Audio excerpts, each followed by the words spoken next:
ज़िंदगी में पहली बार कोई वीडियो फादर्स डे पे क्रिएट कर रही हूँ। हिम्मत ही नहीं होती थी ये दिन सेलिब्रेट करने की। टीनेज ट्रेजेडी आज तक हॉन्ट कर रही है मुझे। यादों के माया जाल से बाहर आना बहुत मुश्किल लगता है। सोची ज़िंदगी में जब कुछ अचीव कर लूँगी तभी कोई वीडियो यूट्यूब पे पोस्ट करूँगी पापा के बारे में। सोची जब कुछ बन जाऊँगी ज़िंदगी में तभी बताऊँगी। लेकिन इस बार 2024 में पहली बार I am revealing about my father on YouTube. बचपन से क्लास 10th तक my father used to take me to school. From home to school I used to go with my father every day. आज से exactly 10 साल पहले 10 years ago in 2014 कुछ ऐसा हुआ जिसने मेरी पूरी ज़िंदगी बदल दी। In November month I lost my father due to cancer after 1 year battle and treatment of cancer. Never thought I would become someone who lost one of our parents during teenage years. After getting 10 CGPA in 10th CBSE board exam in 2013, I was glad that I gave my parents a moment in life where they can feel glad and proud to some extent. But मेरी ज़िंदगी में एक बहुत बड़ा हादसा मेरा इंतज़ार कर रहा था, ये मुझे पता नहीं था। उसके कुछ महीनों बाद I got to know through medical reports of my father about detection of cancer and treatment procedures. I was in 11th standard in class 11th when the medical reports of my father came, and my brother was studying in college. So at that point of time when me and my brother, we both were studying, my mother was the only member in the family who was earning. She was the only earning member of our family, and she managed everything all alone. I have seen her dealing with financial issues while doing private sector job and managing cancer treatment of my father, paying my school fees, my brother's college fees, managing expenditure of whole house, paying for bills, doing everything all alone. And you know how much salary a private sector job gives you. You can imagine how much salary we get in private sector job. So managing everything in that basic salary of a private sector job is really difficult, and my mother did that all alone. So for me, my mom is the strongest woman of universe मेरे लिए. She actually is, because I have seen her.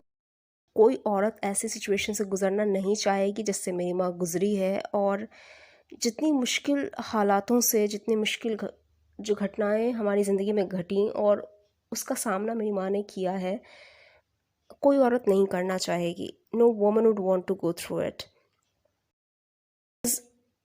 मैंने उन्हें बचपन से देखा है, उन्होंने कितनी मुश्किल हालातों में भी खुद को बहुत बेहतर तरीके से संभाला है. और उस वक्त जब इतनी मुश्किल घड़ी थी हमारे लिए, इतना मुश्किल वक्त था हमारे लिए, तब she managed everything.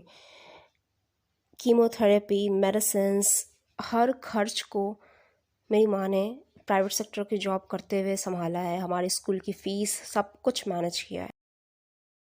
So yeah we tried everything that we could. हमने हर जगह ट्रीटमेंट कराने की पूरी कोशिश की. IGMS पटना टू एम्स दिल्ली, जो कि इंडिया का नंबर 1 हॉस्पिटल माना जाता है, एम्स दिल्ली, हम वहाँ तक पहुँचे. We tried everything that we could to save my father. हमने पूरी कोशिश की और जितना कर सकते थे एवरीथिंग.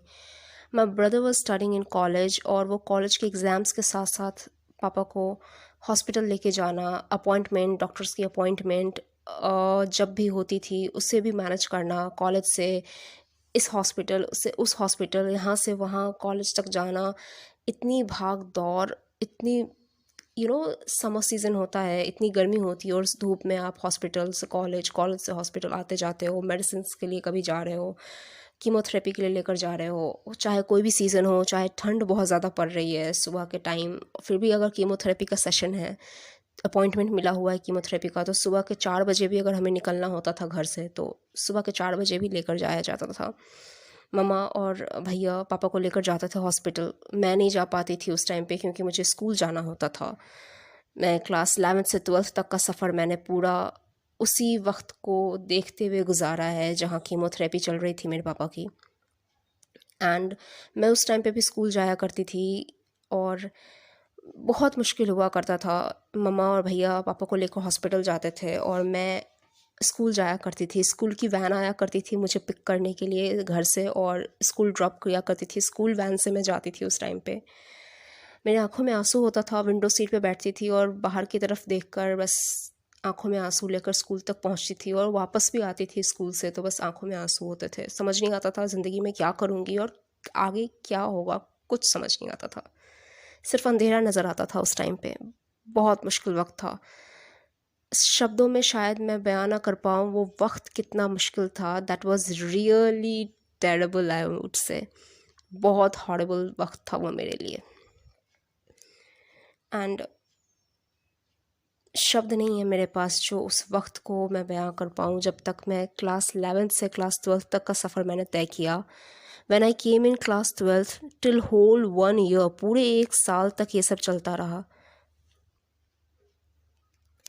मेरे भैया ने अपने कॉलेज की पढ़ाई के साथ साथ पापा की ट्रीटमेंट को भी मैनेज किया, जो कि बहुत मुश्किल था। कॉलेज की पढ़ाई, एग्ज़ाम्स को मैनेज करना, आगे अपना फ्यूचर के बारे में, डिग्री कोर्सेज़, हर चीज़ को देखना और आगे की पढ़ाई के बारे में अपने आप का ध्यान रखना, अपनी पढ़ाई का ध्यान रखना, अपने करियर का इतना मुश्किल वक्त था। जब करियर बनाने का जब वक्त था हम दोनों के लिए, मेरे लिए क्लास 11th 12th बहुत इंपॉर्टेंट होता है एक स्टूडेंट के लिए। कॉलेज लाइफ बहुत इंपॉर्टेंट होती है, एग्ज़ाम्स चल रहे होते हैं।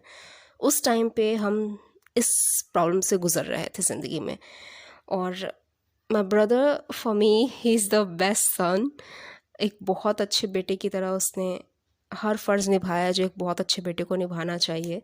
और मेरे पापा की उस टाइम पे जितना भी काम होता था सब कुछ मेरे भैया उस टाइम पे देखते थे। पापा को ट्रीटमेंट के लिए हॉस्पिटल लेके जाना और उनका ध्यान रखना, उनकी दवाइयों का ध्यान रखना, जो भी उन्हें ज़रूरत होती थी मेरे भैया हमेशा उनके आसपास ही रहते थे और लेकर आते थे। पढ़ाई भी करते थे और पापा की देखभाल भी करते थे। तो पापा को बहुत अच्छे से मैनेज मेरे भाई ने किया है और मेरी मम्मा ने।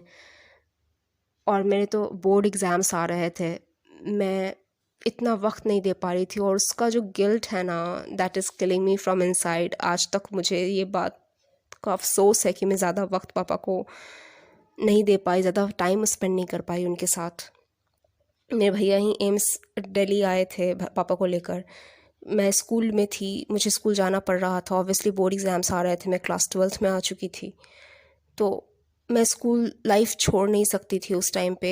ऑब्वियसली कहीं से सवाल ही नहीं उठता करियर को छोड़ देने का। तो बहुत मुश्किल था मेरे लिए उस टाइम पे स्कूल रोज़ आना और उन सब बातों को दिमाग में लेकर पढ़ाई कर पाना। It was very difficult but I did. मम्मा भैया पापा को लेकर हॉस्पिटल्स आते जाते थे और मैं स्कूल आती जाती थी। सब कुछ मैनेज कर पाना बहुत मुश्किल था बट वी डिड। जब क्लास 12th में पीक टाइम चल रहा था, जब मुझे एक्चुअली में मैं जो प्रोफेशन में आना चाहती हूँ, जो मुझे करना था आगे ज़िंदगी में, उस फील्ड में आने का जब एक्चुअल में टाइम था, मेडिकल फील्ड में जब मुझे नीट की प्रिपरेशन करनी चाहिए थी। उस टाइम पे AIPMT आप कह लो 2015 के टाइम पे AIPMT की तैयारी जब मुझे करनी चाहिए थी, तब मैंने कोई कोचिंग ज्वाइन नहीं की बिकॉज़ कोई सवाल ही नहीं उठता था उस टाइम पे कि मैं कोई किसी कोचिंग का सोचूं भी, क्योंकि फाइनेंशियल सिचुएशन ऐसी थी ही नहीं कि मैं किसी कोचिंग को अफोर्ड कर पाऊँ। लाखों की फ़ीस दे पाना उस टाइम पे मेरे लिए पॉसिबल ही नहीं था। और मेरी मम्मा ने कहा भी कि तुम पढ़ाई पे ध्यान दो, बिल्कुल करो, बट मैं जानती थी कि कितना खर्च हो रखा है ऑलरेडी ट्रीटमेंट में और कोई कोचिंग इंस्टीट्यूट के बारे में उस टाइम पे सोचना भी बहुत मुश्किल था मेरे लिए। और कंसंट्रेशन और फोकस की तो धज्जियाँ उड़ी हुई थी, कॉन्फिडेंस की धज्जियाँ उड़ी हुई थी। बिल्कुल भी कंसंट्रेशन और फोकस नहीं था वहाँ पे।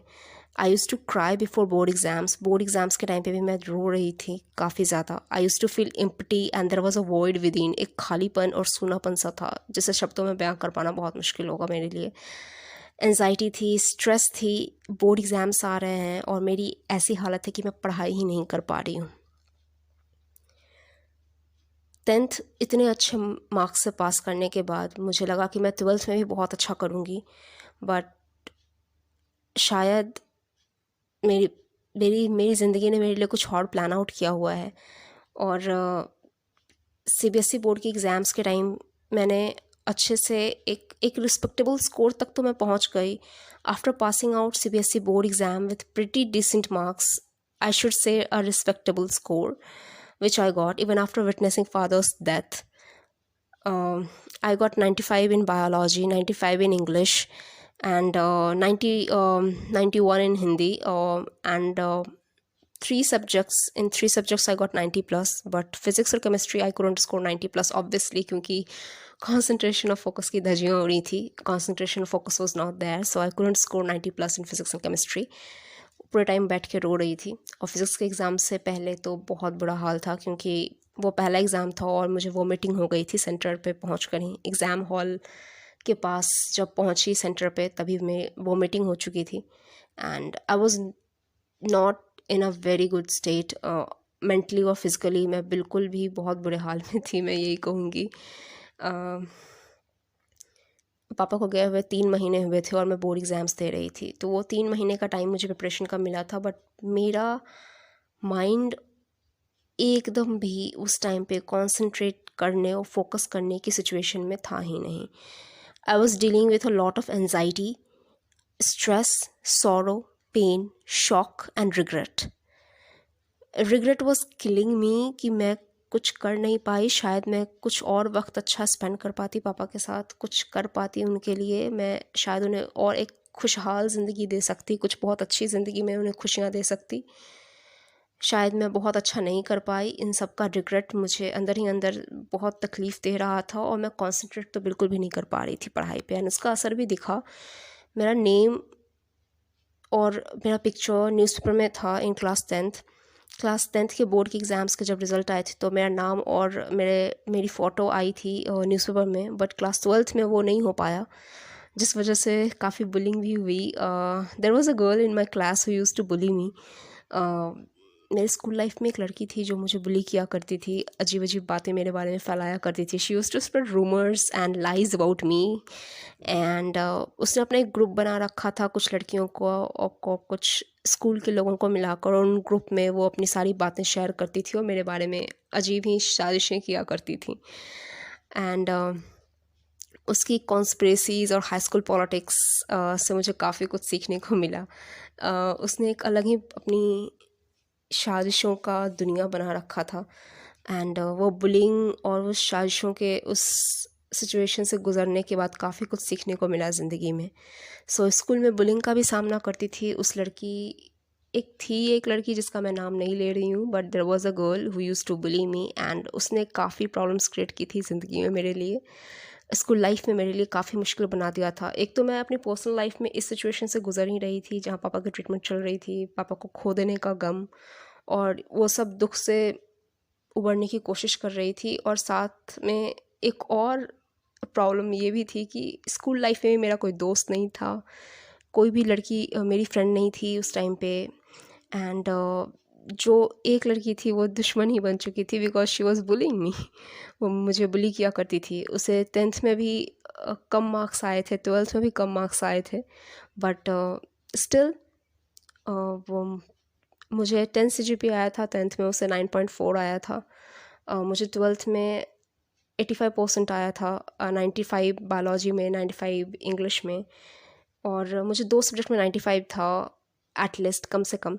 लेकिन उसने फिर भी, उसे तो 70s में मार्क्स आए थे। मुझे उसका एग्जैक्ट परसेंटेज तो नहीं पता क्योंकि मैं उससे टच में नहीं थी, बट उसके परसेंटेज इतने ज़्यादा नहीं थे, मुझसे कम परसेंटेज आए थे। उसने मैथ्स सब्जेक्ट लिया था, एंड उसके परसेंटेज कम भी थे दोनों में, 10th बोर्ड हो चाहे 12th बोर्ड हो, उसके दोनों में परसेंटेज कम थे, मेरे ज़्यादा परसेंटेज थे, but still she used to bully me. वो मेरे बारे में अजीब अजीब बातें फैलाया करती थी, एंड लोगों को मेरे अगेंस्ट टर्न आउट करने की कोशिशें करती थी। अपना एक ग्रुप बना रखा था जहाँ वो बातें फैलाती थी और मुझे पता भी नहीं चलने देती थी। मुझे बहुत बाद में इन सब बातों के बारे में पता चला, एंड मैं काफ़ी परेशान रहा करती थी स्कूल लाइफ में जब जाती थी तो।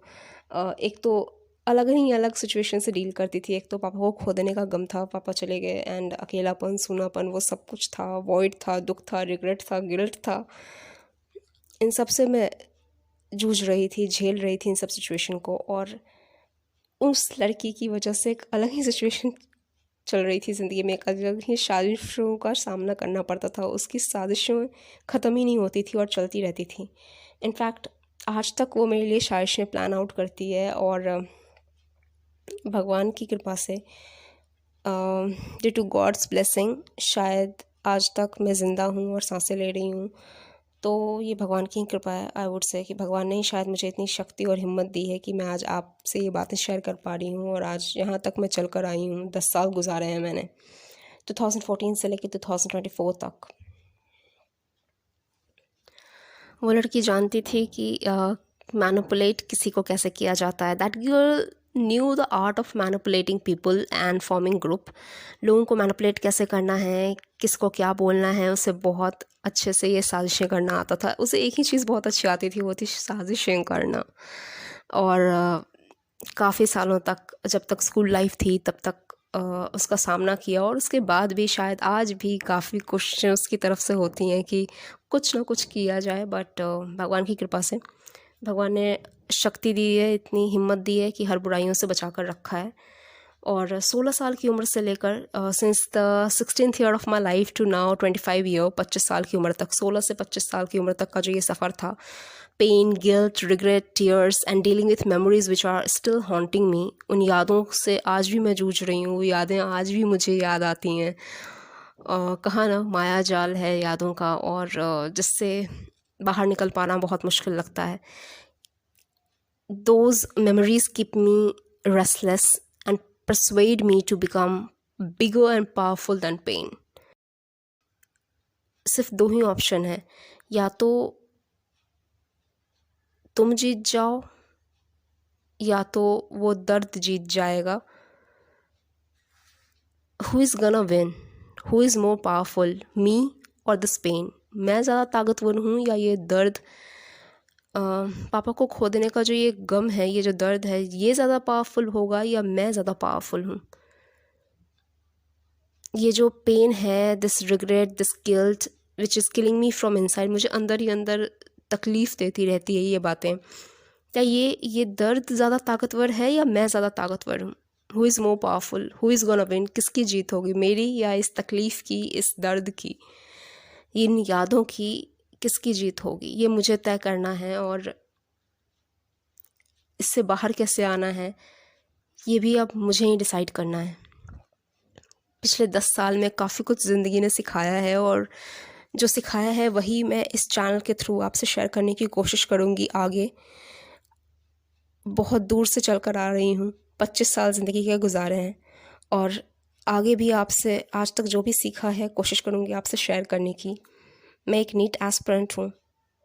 लास्ट ईयर 2023 में मैंने फिर से खुद को एक नई ज़िंदगी शुरू करने की कोशिश की, और सोचा कि जो 16-17 साल की उम्र में जब मुझे नीट के लिए कोचिंग करनी चाहिए थी, AIPMT के लिए कोचिंग करनी चाहिए थी, जो मैं उस वक्त नहीं कर पाई, वो मैं अब करने का सोच रही हूँ। और 2023 में मैंने वो किया। मैंने एक कोचिंग इंस्टीट्यूट ज्वाइन किया और नीट की कोचिंग स्टार्ट की, और मैंने टेस्ट दिए, मॉक टेस्ट जितने हो सकते थे उतने दिए, और उसके बाद कुछ मॉक टेस्ट देने के बाद 3-4 महीने वहाँ पे मैंने क्लासेस किए। न्यू दिल्ली के ब्रांच को मैंने ज्वाइन किया था। एक कोचिंग इंस्टीट्यूट थी जिसका मैं अभी नाम नहीं ले रही हूँ, बट उस कोचिंग इंस्टीट्यूट की न्यू दिल्ली का जो ब्रांच था मैंने उसे ज्वाइन किया, और 3-4 महीने वहाँ पे मैंने क्लासेस की, टेस्ट दिए कुछ, और उसके बाद मैं वापस अपने घर आ गई थी, बिहार आ गई, और यहाँ आकर अपनी पढ़ाई कंटिन्यू करने लगी, बिकॉज़ मुझे माँ के साथ भी अपना टाइम स्पेंड करना था। यहाँ घर पे माँ को मैं अकेले छोड़ना बहुत मुश्किल था मेरे लिए। और मेरे भैया भी अपनी PhD की पढ़ाई IIT दिल्ली से कर रहे हैं, तो और आगे वो अपने और भी अच्छे पोस्ट पे जाएं। मैं यही चाहूँगी कि वो साइंटिस्ट तक, एक अच्छे साइंटिस्ट बने, एक अच्छे रिसर्चर बने। IIT दिल्ली में वो भी PhD कर रहे हैं, और जल्द ही उन्हें डॉक्टर आदर्श की डिग्री मिल जाए, ऑफिशियली एक डिग्री मिल जाए PhD की। मैं आप लोगों के साथ आगे ज़रूर शेयर करूँगी ज़िंदगी में जो भी पल आएंगे। और जब भी वो वक्त आएगा जब भैया को ऑफिशियली पीएचडी कंप्लीट करने के लिए डिग्री मिलेगी आईआईटी दिल्ली की तरफ से, और ऑफिशियली जब उनके नाम के आगे डॉक्टर लग जाएगा, डॉक्टर आदर्श, तो वो मोमेंट मैं आप लोगों के साथ ज़रूर शेयर करूँगी। आगे जो भी करियर में होगा, साइंटिस्ट पोस्ट तक जाए मैं चाहती तो हूँ, तो जो कुछ भी आगे होगा मैं आप लोगों के साथ शेयर करूँगी। और मैं अपना खुद का करियर भी एमबीबीएस करके आगे शुरू करना चाहती हूँ। एक नए सिरे से, एक नए तरीके से अपनी ज़िंदगी फिर से शुरू कर रही हूँ 25 की उम्र में। उस टाइम पे करना चाहिए था, बट बहुत मुश्किल हालातों से जूझ रही थी, बहुत मुश्किल हालातों का सामना कर रही थी उस टाइम पे। सो काफ़ी कुछ सीखने के बाद, काफ़ी कुछ मुश्किल वक्त से गुज़रने के बाद फिर से अपने आप को एक नए तरीके से नई ज़िंदगी शुरू करने की कोशिश कर रही हूँ। और बस आप लोगों का साथ चाहिए। आज तक यहाँ तक पहुँची हूँ और जो भी सीखा है आप लोगों के साथ शेयर करूँगी आगे आने वाले वीडियोस में। और अगर किसी को मेरी शब्दों से, मेरे वीडियोस के थ्रू थोड़ी सी भी मदद मिल पाए तो that would be a big thing for me, और मेरे लिए बहुत बड़ी बात होगी। So thank you so much अगर आपने मुझे यहाँ तक सुना है। काफ़ी लंबी वीडियो हो गई है। अगर आपने मुझे यहाँ तक सुना है, थैंक यू सो मच। आज फादर्स डे था तो सोचा अपनी ज़िंदगी की ये कहानी आप लोगों के साथ शेयर करूँ, शायद किसी के काम आ जाए, शायद किसी को उम्मीद की ज़रूरत हो, शायद किसी को उस हिम्मत की ज़रूरत हो कि वो अकेली नहीं है या अकेला नहीं है। जो कोई भी मुझे सुन रहा हो, लड़की या लड़का, आप में से जो भी, जिसे भी ज़रूरत हो, जो भी मुझे सुन रहा है, तो अगर तुम भी मेरे जैसे कुछ सिचुएशन से गुजरे हो तो तुम अकेले नहीं हो। और I am here for you all, मैं यहाँ आप सबके लिए हूँ। और जो कुछ भी सीखा है मैं आपसे ज़रूर आगे शेयर करूँगी। ठीक है, और हैप्पी फादर्स डे आप सभी को। अपने अपने मम्मी पापा का बहुत बहुत ख्याल रखो, और अपने मम्मी पापा से जितने अच्छे वक्त, जितना अच्छा टाइम स्पेंड कर सकते हो अपने मम्मी पापा के साथ, उतना अच्छा टाइम स्पेंड करो और उनका बहुत ज़्यादा ख्याल रखो। क्योंकि अभी नहीं करोगे तो आगे बहुत रिग्रेट करोगे कि उस वक्त टाइम था जब मुझे करना चाहिए था उन्हें खुश रखने की, उन्हें एक अच्छी ज़िंदगी देने की जितनी कोशिश करनी चाहिए थी, वो जितनी कोशिशें तुम्हें करनी है वो कर लो, वरना रिग्रेट के अलावा और कुछ भी नहीं रहेगा। तो जिनके पास मम्मी पापा दोनों हैं वो लोग अपने मम्मी पापा का ख्याल रखो, बहुत खुश रखो उनको। और हैप्पी फादर्स डे। अपने अपने पापा को जाकर हैप्पी फादर्स डे ज़रूर विश करो, फ़ोन पे ऑनलाइन मत विश करो, उनके पास सामने जाकर उन्हें बोल सकते हो तो ज़्यादा बेहतर रहेगा। सोशल मीडिया पे विश करना से कुछ नहीं होता। सोशल मीडिया पे दिखावे का विश मत करना, रियल लाइफ में विश कर सको तो ज़्यादा अच्छा रहेगा। और okay, so again happy father's day to everyone. और ठीक है, चलती हूँ।